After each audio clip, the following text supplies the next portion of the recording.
All right, what is going on, guys? In today's video, I'm going to be talking about when your junior golfer should start taking things seriously as far as trying to play Division One golf or even trying to play college golf more broadly. This is one of the most common questions that I see comes up from parents. I'm also in a group where I help coaches coach better, and it's one of the questions that came up in that group as well. And so I just figured it would be, a good video to cover on YouTube because, odds are you probably have this question. So let's go ahead and dive right into it. So when we think about, hey, when's the right time to start? Um, that's the title of this video. It's kind of the wrong question. It's not really the way you want to be thinking about it. So I want to give you kind of a few steps to be able to ask the right questions so that you can come up with that answer for yourself.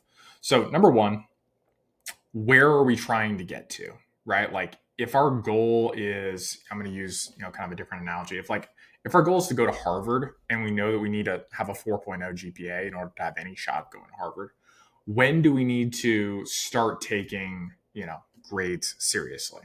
Well, we probably need to at least start by freshman year, right? Because we can't have anything worse than an A on our GPA. But then it's like, is it reasonable that you might have a child who is a D student that they're going to go from middle school and then they're going to go into high school and all of a sudden they're going to get all A's? It's probably not reasonable, right? It's like they probably have to start preparing and having good academic habits prior to that. So then it's like, is it eighth grade? Is it seventh grade? Is it sixth grade? Is it fifth grade? When do they actually have to quote unquote take that seriously? And it kind of belies the question. It's like we want to have the skill set that we need to display, that 4.0 or whatever at that time. So technically, just to kind of give you guys some extremes here, recruiting starts June 15th, sophomore year. So ideally, if you started, quote unquote, taking it seriously 1 year prior to that, where you've got 12 months of tournament rounds, and in theory, it's like you could just go out there and shoot 72 on average and play a bunch of like long golf courses and have that work out for you and you have a -2 scoring differential, then obviously that would be fantastic. The thing is that's just not reality. Like nobody actually does that. I don't care how many lessons you get with your swing coach. I don't care how good the golf swing looks. That's not how this works. And so it's not really the way you guys want to be thinking about it. What you want to think about is where are we trying to get to? So there's a page on Junior Golf Scoreboard, rankings, honors, college signings. Shows us all the players that were recruited back into 2017 for boys and girls. This is very comprehensive for Division One. It's a little bit less comprehensive for Division Two and Division Three, to be fair. So what we're able to see is say, okay, where are these players ranked in their class? What was their scoring differential, which is a major thing that really matters, and what program recruited them. So you can say, hey, I want to go to XYZ program, or I want to go to a range of programs. You can start to map out ahead of time, okay, where do I need to get to in order to get recruited by those programs? And you can just make that decision on your own. You could say, hey, I'm good with going to Villanova, which maybe is closer to a -1 as a scoring differential. Or I want to go to UCLA, which may be closer to -5. It's a 4-shot gap. And so to say it's like, when should you get serious? It's like, it really depends on what the end goal is. Just first and foremost. So once we've established whatever that end goal is, and again, like this is dynamic, this can change. If you're okay with Division 2 or Division 3, then it's like clearly, a scoring differential of 2 works, or some of these higher numbers as well. So it's like depends on what that end goal is. Once you've got that end goal, you also need to know where you're at. So just pulling up a player that I work with, you want to have your child ranked on Junior Golf Scoreboard. There's a section of Junior Golf Scoreboard where you can just look at all the tournaments that they have and then just pick out the ones in your state that make sense. You need to play in 4 ranked tournaments in order to actually get ranked. These are 36-hole events. And I've got other videos on the channel going through like how to pick the right tournaments. So you can go watch those videos if you're interested in that. Anyway, we want to be able to see like, okay, where are we at right now today objectively? And so, this player is in his freshman year, but it's like your child could be in 5th grade, 7th grade, 9th grade, 11th grade. It doesn't really matter. It matters where are they at right now? And what is the gap between where they're trying to get to and where they're at today? Like we have to know that. So like that's step 1, know where you're trying to get to. Step 2, where are we at today? Step 3 is how big is that gap and how many years do we have ahead of us, right? So it's like if 2 players have a scoring differential of 2, that doesn't necessarily mean they're the same, because it's like, if a player has a scoring differential of 2 and they're in 8th grade, that's completely different than if they have a scoring differential of 2 and they're, a junior, or something like that, right? So it's important to understand that we need to consider all of those things together to be able to say, like, okay, cool, how many shots per year does this player need to improve? Now, I can tell you straight up, on Junior Golf Scoreboard, the average player improves by about a little bit over a shot per year. Most of that improvement comes from hitting the ball farther, not necessarily from shooting lower scores. Most players kind of get capped out on average somewhere between 80 and 78. And that's just, essentially because you can kind of get to that scoring range by just working really hard. Eventually you get to this point, though, where it's like you have to be more intelligent about the way that you go and practice. You can't just go brute force it. You actually have to think through, like, okay, I have a limited amount of time. I have a limited amount of like mental bandwidth. What shots do I really need to be able to develop in order to shoot lower scores? And we have to have clarity about that. So, when I'm working with students, that's specifically what we're doing, is having clarity on that whole picture and then knowing what to do specifically when they go out and practice based off of their actual data and whatever their goals are. So if that's something you're interested in, I've got an application below. You can fill that out. Make sure your child's actually in a position where I can help them. If I can, then you'll be able to book a call and we'll talk it over, make sure it makes sense for you guys. So anyway, back into the video here.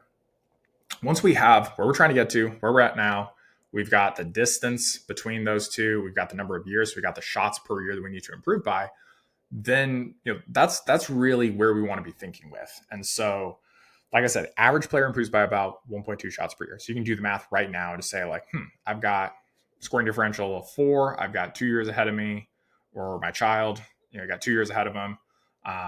Can we get there? It's like, not on that math. Now, the question is, can you do something to improve faster than that 1.2? It's kind of like the next question. And so when you're evaluating any coaching, that's really the question you should be asking is this going to result in faster improvement? And if so, by how much? That's the question you want to be asking, because it's like, that's really how you would judge one coach is better than another, right? I had a guy ask me the other day, he was like, Connor, are you the best coach for my family to go with? I'm just like, dude, I help the average student I work with improves by about 4 shots per year. And I'm like, if you are, talking to someone who it helps players improve by 5 on average, that's clearly better than I am, right? It's like, I don't know what the costs associated with that are. I can tell you guys that, a kid like Charlie Woods, Tiger's son, last I checked, has improved by about 4 shots per year over the last 3 years. Let's go ahead and look at him now. So let's see here. So over the last year, he improved by, looks like 3.4 shots. The year prior to that, he improved by 4.2 shots, essentially. The year prior to that, he improved by 6, which is a pretty big jump. And then the year prior to that, he improved by, we don't have the exact number here. Looked like about 4. So anyway, all in all, on average, about 4 shots per year for Charlie. That's pretty incredible. I think it's pretty dang good. And so that's kind of my personal comp. So to say, okay, cool. Well, what's Tiger doing with his kid? If I'm anywhere close to that, I'm pretty happy with where I'm at. But long story short, it's like whatever that number is, number one, like I track my stuff. I'm really big on that. I would advocate that if you're going to go through this process and have your child, get ranked on Junior Golf Scoreboard, track where they're at, like track their scoring differential to show, hey, we're improving at the rate that we want to, because you can back this out. It's like you don't have to wait a whole year to figure out how many shots are we improving by. You can be like, okay, well, we've improved by a shot over the last month. Then you guys can all be like, that's incredible. Like, that's really, really great. If it's half a shot, still really, really good, because you can blot that out and be like, that's a 6 shot per year pace. Like, that's fantastic. If it's not at all, it's only 1 month, so it's not something to get freaked out about. But if it's like 6 months and there's no improvement, then it's like, hey, you might want to do something different, or you at least want to look under the hood and say, like, what's going on here? Like, why are we not seeing improvement there? But anyway, depending on where your child's at, that's really what you want to be able to do, is just say, like, okay, if you're in a spot where it's like 2 shots per year, 3 shots per year, then you want to start looking at that seriously and say, okay, what are we going to do that's going to give us a substantial advantage over just, what everyone else does, like whatever that average is. That's why I have a program like I have. You can apply down below. It's limited to 100 kids. That's not like a made up like marketing thing. Like it's literally just me. Like, you guys would be working with literally me. So I can only really work with 100 kids and still like not hate my life. So 100 kids is the number. And then got some other stuff in the works on ways we'll be upgrading the program in the future. But if that's something you're interested in, you want my direct support, that's what that looks like. But long story short, you just want to figure that out for your child and start to do the math. And parents ask me, they're just like, well, what if we wait a year? And it's like, okay, well, how does that change your math? It's not about me saying, hey, you need to do it right now or whatever. It's about how does the math change for your child and what bets do you want to make, right? So it's like, let's say, because I'm telling you, it's like my average student improves by 4. Some do better, some do worse, right? So if you were gambling, which just, to some degree you are when you purchase any service, you're looking at that and saying, okay, well, what happens if I fall a little bit behind? What if my kid only improves by 2 shots, 3 shots, right? It's like, that's still significantly better than average. But it's like, if you start earlier, you have more room for them to be able to fall a little bit short and still reach the goal, right? So that's really the way to be thinking about this. So hopefully that helps you guys kind of understand it, just like, when should you start? Now I want to give you guys kind of like one last kind of framework just to kind of help you guys put all these pieces together. Because I know some of you guys are going to be watching this and you're going to have a kid that's like 7. So that's a little bit of a different bucket. From the earliest players that I tend to see playing golf competitively in any capacity is about 5. I know there are kids who can hit a golf ball that are younger than 5, but 5 seems to be like where tournament golf actually kind of starts. Maybe they're playing like 9 holes, and like there are kids that I've like seen that shoot even par for 9 holes, and that freaks some families out. Honestly, it doesn't really matter, but it's like 5 is the beginning. 5 to 10 is kind of like that range where we're just playing 9 holes all the time. Tournaments don't really matter that much. It's mostly about making sure the kid loves the game. So it's like, there's also a lot of variance there. And like, sometimes you have big kids, sometimes you have smaller kids. It's like, again, those aren't really things to read into. It's just going out there, having your child play their game, doing their best, trying to improve, but also just trying to enjoy the game. Like, that's really where that focus should be. From 10 to 12, it's kind of an options time period, right? Because the big gap, the big jump that needs to happen is they're probably playing 9 holes in tournaments. And AJGA starts at 12 years old. And so if they want to be ready for AJGA, those junior all-star events, those are 54 holes plus a practice round or plus a qualifier or plus a practice round and a qualifier. So we're looking at 72 to, 96. Is that right? Doing math off the top of my head. And so we're looking at that and saying, okay, cool. Like, we need to get our stamina up. That's kind of like the main problem there. So we want to get the scores down, because if we want to be able to be competitive in like junior all-star stuff, we want to have a scoring average of like 77 or better at the yardages that they're going to play, which is about 63 to 6,800 yards. So it's like, odds are, if your child's 12 and just starting off, those golf courses are going to feel very long for them. And that's okay. That's just something to accept. It's like, there's going to be older kids who are going to hit it further. That's not something to worry about. You don't need to worry about what other kids are doing. You need to worry about where your child is at and how they're improving their game. So I just want to be really clear about that. But it's like, if you're starting off at 10, you're playing 9 holes, then the target, rather than worrying about like college golf and all that stuff, is how do we increase the stamina so that we can play 36, 54, 72 holes and not like run out of just mental stamina. In the same way that's like, you're going to run a marathon, you don't just run like a mile at a time and like hope it works out. It's like you start incrementally lengthening out the amount of time that you're running, right? So same thing's true for the golf course. So it's really lengthening out that stamina, and then still, applying kind of the same principles that we would when they're older of just, how are we going to shoot lower shots or lower scores? Making sure that everything is really solid, especially around the greens. We're not chunking chip shots. We're not 3-putting. We're not hitting balls out of bounds, things that are under their control. And then we can just kind of anticipate the greens and regulations probably going to be a little bit low. Scrambling, odds are, is probably going to be a little bit low as well, just because we don't have a lot of control of our ball on our approach shots, because we're probably hitting like 3-wood into a lot of holes. So that's kind of what that time period looks like. And again, you could be enormous. Like, I was 6 foot tall at 12 years old. So it's just like, of course I'm going to hit it far, but it's like, if your kid's 5 foot tall, it's like, it doesn't really matter that much. Like, don't get caught up in that. So once we get to 12 to 14, we end up in kind of a opportunity zone, let's say, because it's like we're starting to get into puberty, and we're also in a position where players start to separate themselves out, right? So it's just like the player who really puts their head down from 12, 13, 14 can make a big jump, or they can fall behind everybody else. Just because like you're going to have those kids who are already ahead, right? But you're going to have some kids who are just like naturally talented, pick up the game at 12, 13. It's like they can still be in a really good spot. If they're shooting like 90 or something like that at, seventh grade, it's like you get them in, some good coaching.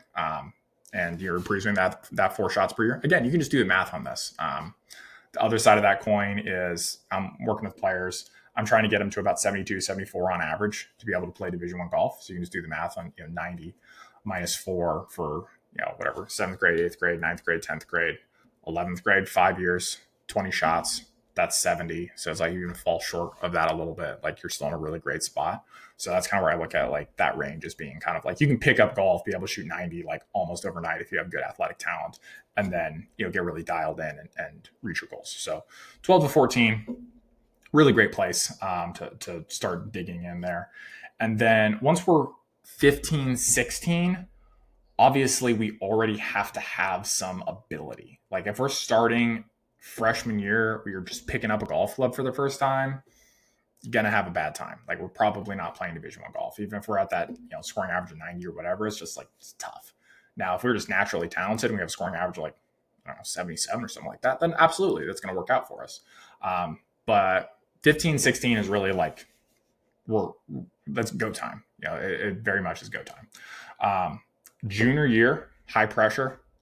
Junior going into senior, high pressure. Senior is like essentially the cutoff. It's just like we're in full placement mode there, because we just don't have a lot of time to be able to lower the scores, right? So it's just like that's really the way that this ends up looking like from a timeline perspective.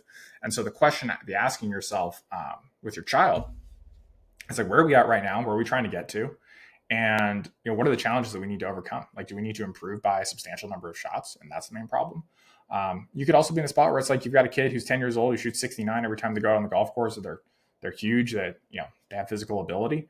In which case, like your main goal is just make them continue to like golf. It's just like don't ruin golf for them. Don't freak out, or just like let them do their thing. And it's like odds are it's going to work out for them. So it's knowing the problem you're trying to solve based on where they're at, and not